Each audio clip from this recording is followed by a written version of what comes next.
Okay guys, magluluto naman tayo ng sinigang na baka. Pero syempre, ang pipiliin nating Ricardo yung may benepisyong dala. Ngunit bago natin to alamin, shoutout muna. Shoutout kay Jason Aquino, kay Isorio Junior Rojo, kay Y Bugas, kay Santiago Roni, kay Rose Antamo Di Maano, kay Karen Villaruel, kay Julius Muldon Samante, kay Jekyll Rosas, at last kay Ate Alay Salacaba. Maraming salamat po sa inyong suporta. Pipilitin ko po kayong mapasaya sa abot ng aking makakaya. Alien!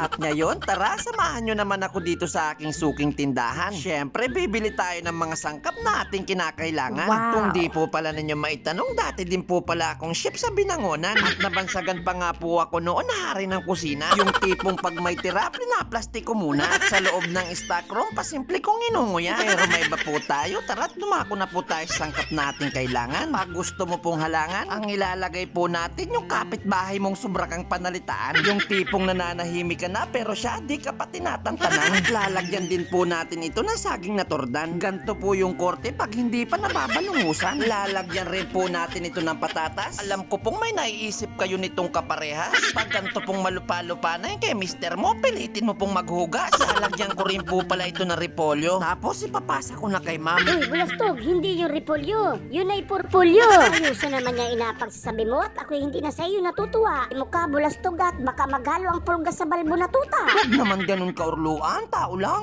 Okay guys, at ayusin na nga natin dahil galit na si kaurluan. Tara at sisimulan na po natin ang pagluluto. Let's go! At eto na po ang sangkap para sa ating sinigang na baka, repolyo, sibuyas, ang kaamoy ng tropa mong hindi marunong magtawas. Siyempre lalagyan natin niya yan ng patatas. Tapos ito, paminta. Para sa mga taong daming hinto pero walang hinta. Hindi natin kakalimutan lagyan ng asin. Lalagyan rin pala natin to ng saging. At itong original na sinigang. Na-take note na po ba ng lahat dahil magsisimula na tayo magsalang. At papakuluan na po pala natin dito itong baka. Tawag po dito nito sa amin, hinahalbusan. At eto na po pala yung mga dapat na gayatin, diet na lahat. At mainit na rin po pala itong ating kaldero kaya lalagyan na natin ng mantika. Yung sibuyas at bawang, syempre gigisa natin po muna. Hintayin lang po natin na maging kulay golden brown. Tapos isusunod na agad po natin itong patatas. At pag medyo malambot na po ito, pwede na po natin ditong isunod yung karne. Tapos lalagyan na rin po natin ito ng paminta. At ang kasunod ang ating fresh water from Pasig River. Tapos hihintayin lang po natin yung kumulo. At habang hindi pa po yung kumukulo, pwede ka muna pong gumawa ng kung ano-ano. Pwede ka rin munang maghugas. Buti po sana kung katulad na namin pagkakain, tinatapo na lang sa labas. Ay nalimutan ko po pala itong lagyan ng konting patis. At sa sobrang excited ko pong maluto ito, agad nilagyan ko na agad ng asin. Abay bakit po kaya? Kalahati na tong ating saging. Nako na, ito po pala yung salarin. Tapos lalagyan na rin namin ng nor. At isusunod na rin po namin dito yung repolyo dahil kumukulo na. Ito po talaga sana inilaga kaso nilagyan namin ng sinigang. Kaya tatawagin na lang po natin itong bakang sinalang.